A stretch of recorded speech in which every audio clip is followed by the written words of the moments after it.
You know what's weird? When lawyers wear boxers and boxers wear briefs. Those are all weird things. 19, 20-year-old kid who is very much smoking a lot of weed. What got you started in recording as opposed to playing music as like a music guy playing music? Like most folks in my field, I was a player before I was recording it. I started recording because I was in high school and playing in bands, and obviously I didn't have money or connections to any sort of like recording studios or where to find them. I started recording my bands and my friends' bands in my parents' basement. And what did you use to record them?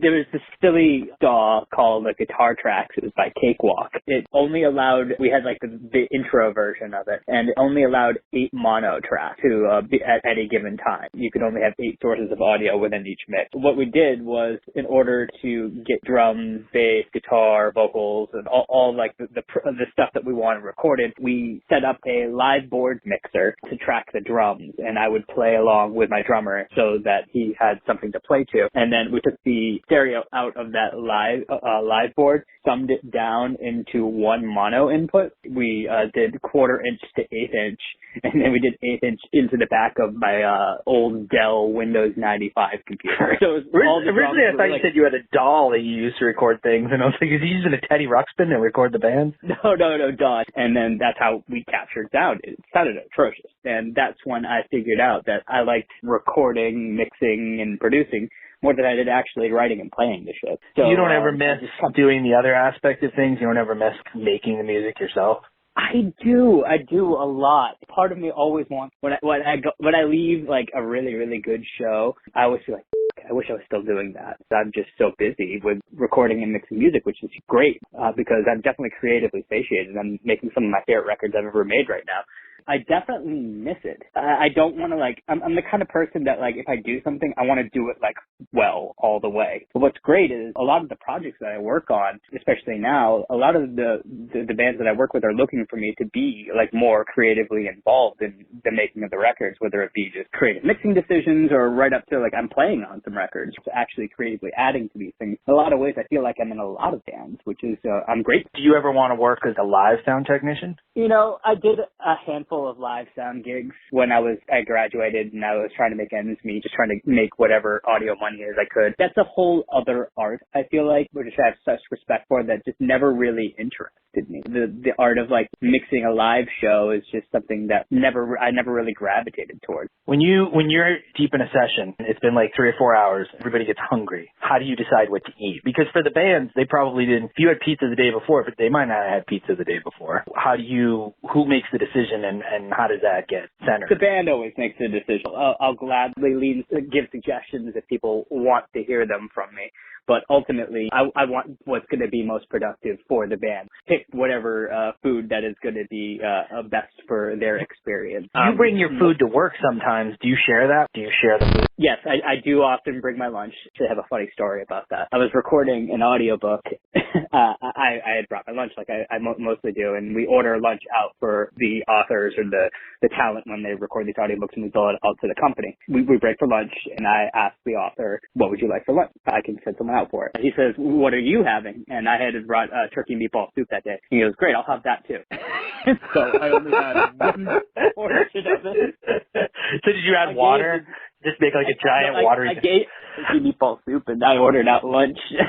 Yeah. I forget what I ordered, and I'm like, okay, well, I guess I'm not having my turkey meatball soup. So what happens if you take the reins on a recording project and you're really excited about it, but somewhere it takes a vast left turn? Whoever's in there just is completely off the mark and hostile, or something different. Like, let's say you just disagree with the content. What do? Do you just give them what you did so far and say, let's part ways? You know, fortunately enough, I've never ever been in a situation where I've had to draw a really big line in the sand and give up on a project. I do have some lines specifically with like anything hateful or really like dangerous. There's definitely some hard, fast lines as far as content that I will not work with for sure. Flip side, they're recording, you're like, this is incredible, peak. Then they go, you know what? Stop it. It's all fucking turds. Like, let's just get rid of it. What do you do then? That's up to the artist, you know? I definitely appreciate all of the creative say that I've been afforded over the years. I never ever take it for granted, but at the end of the day, whomever I'm working with gets the final call. It's their art. I'm just helping them realize their creative goals. The hair. What makes you decide to keep it long versus when you cut it short? when I was in high school, I used to shave it because when you have thick curly hair like mine, it doesn't just grow out and down. There's like this like awkward phase of where you look like a cute. I could never get past that phase in high school. I played in thrash metal bands. You either have a shaved head or you have long hair. I couldn't get to the long hair, so I used to shave my head. It's been difficult to maintain again, so I may be getting a cut again in the near future. I'm hoping that it won't end up like the last time I got my hair cut. Maybe we could find something a little bit more middle ground. Can you do a mullet? I try to keep an open mind with those things. So if someone can talk me into a mullet, maybe I'll get a mullet. I don't think so, though. I'm going to hit you with some rapid fire ones. Favorite color? Okay. Green. Favorite vegetable? The first thing I thought about was broccoli. Broccoli's amazing. Broccoli's a great vegetable. Favorite movie? The child in me says Ghostbusters. The older, sadder person in me says Eternal Sunshine of the Spotless Mind. Favorite size of marshmallow? I mean, we're just going with the two sizes, like the no. You could do size. You could do the jumbo ones. You could do the stuffed ones. I think just like your standard s'mores sized marshmallow is probably my favorite. Brownies or blondies? Brownies. Do you consider a blondie an actual brownie, or is it just it's like a cookie, right, in a bar? I've never heard it referred to as a blondie, but I understood exactly what you were saying when you referred to it. You've never heard of a blondie? Wow. Yeah, that's what they are. All right, do you call them king bars, 7-layer bars, or everything bars? I have no idea what you're talking about. Perfect. I know you like soup, and I don't like soup. I know that's a sort of soup is a line in the sand right there. No, soup is not great. Soup is very far from it. I think soup is fantastic. It's usually what I do end up having for lunch. Soup is not good food in my world. If you could have any pseudonym, what pseudonym would you be, like a nom de plume or like a stage name? Oh, God. I'm so bad at naming things. When I was in bands, I could never come up with the actual names of things. It'd always just end up being band names were like after songs that I liked. That was the only suggestion. I've never really been able to think of something that I felt comfortable going under besides my own name.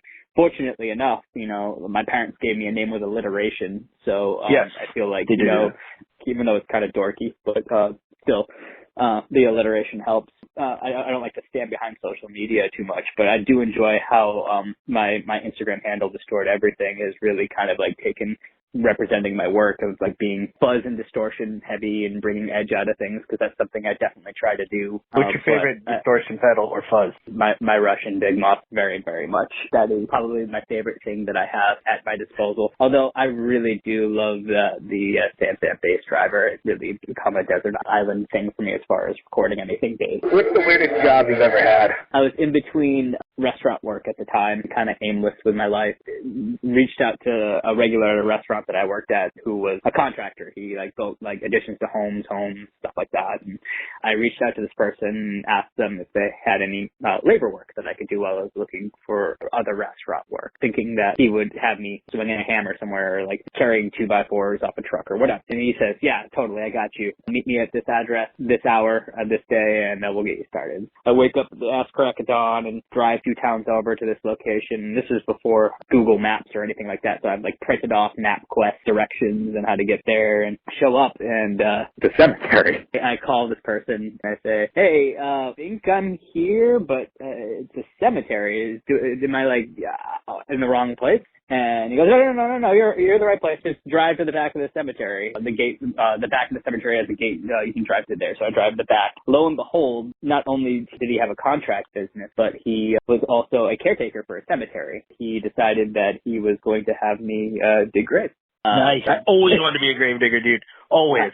I was digging holes in the ground. Most of it was setting government markers, which was just, he gives you a map of the cemetery, and you zip around the cemetery and you find these different spots, dig 6 feet down and set cement, put government markers down. But I did do some funerals, and it was very weird and dark, and it was a hard time because I was, like I said, at that point in my life was somewhat aimless for me. I didn't know how to. Dude, that's why grave digging is the best, because it's the same thing over and over again. How cool it was is the same thing over and over again, but it was hard waking up at 6 o'clock in the morning for $10 an hour to dig holes. There's this 19, 20-year-old kid who was very much smoking a lot of weed, just driving a bobcat by himself around a cemetery and digging holes.